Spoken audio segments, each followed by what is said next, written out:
Kasiyahan ay ramdam din hanggang sa Caracol.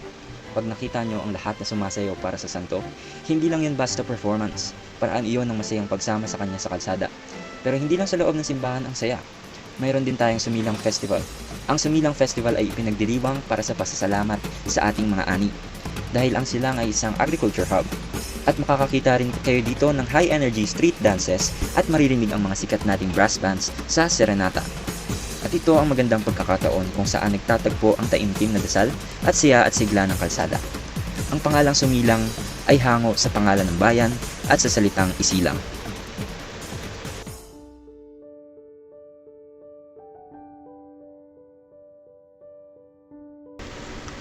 Upang mas lalo nating makilala ang bayan ng Silang, ating balikan ang historya nito.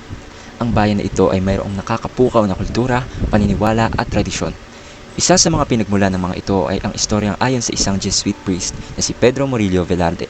Nagsimula ang matinding debosyon ng bayan sa ating patrona noong pang 1640. Nagsimula ang lahat nang makakita ang isang tiga rito na si Andres ng isang misteryosong kahon sa kabundukan at sa loob nun may imahe ni Blessed Virgin Mary.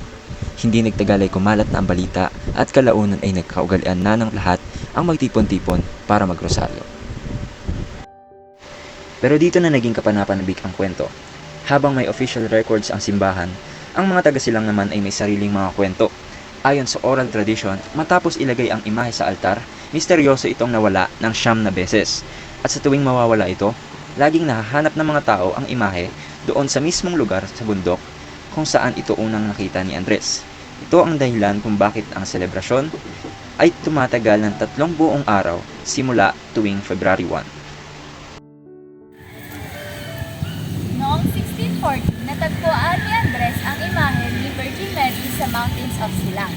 At simula dito, nabuo ang church ng Nuestra Señora de Candelaria at hanggang ngayon, siya ang naging patron saint ng Silang, Cavite.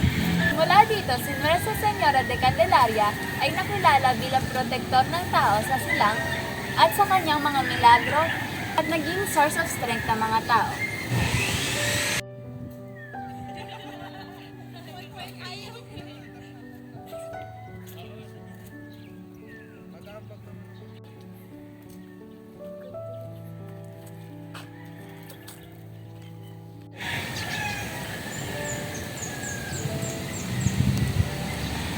Alam niyo ba na ang unang patron saint ng Silang ay si San Diego de Alcala?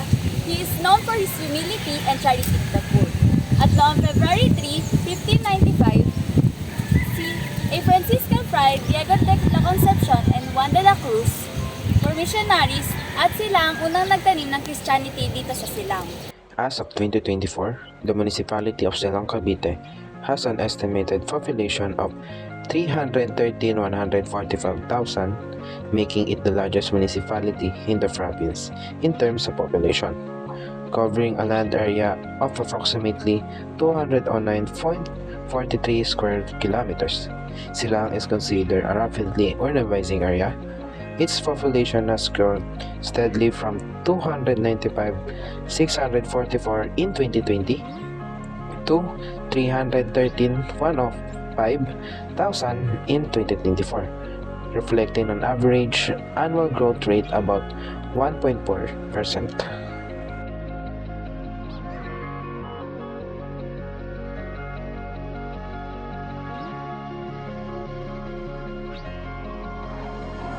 Ayon sa historical records Silang Cavite, ang mga unang leader ay na sina Gat Hingaw at ang kanyang asawa na si Gat Kaliwanag, ang pinakaunang naninirahan sa Silang Cavite.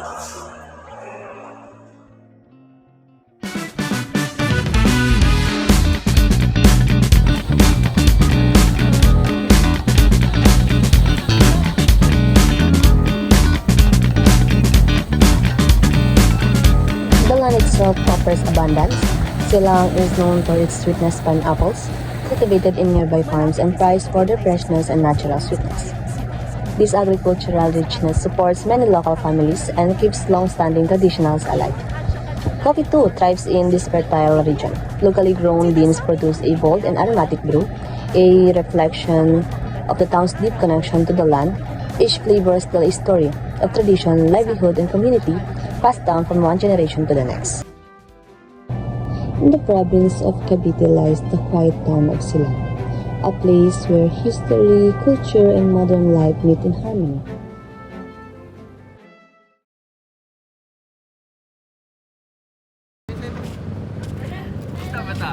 Parang hindi tayo kita na lang.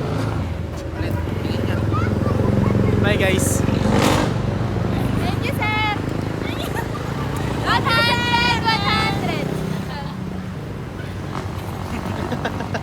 Bye sir.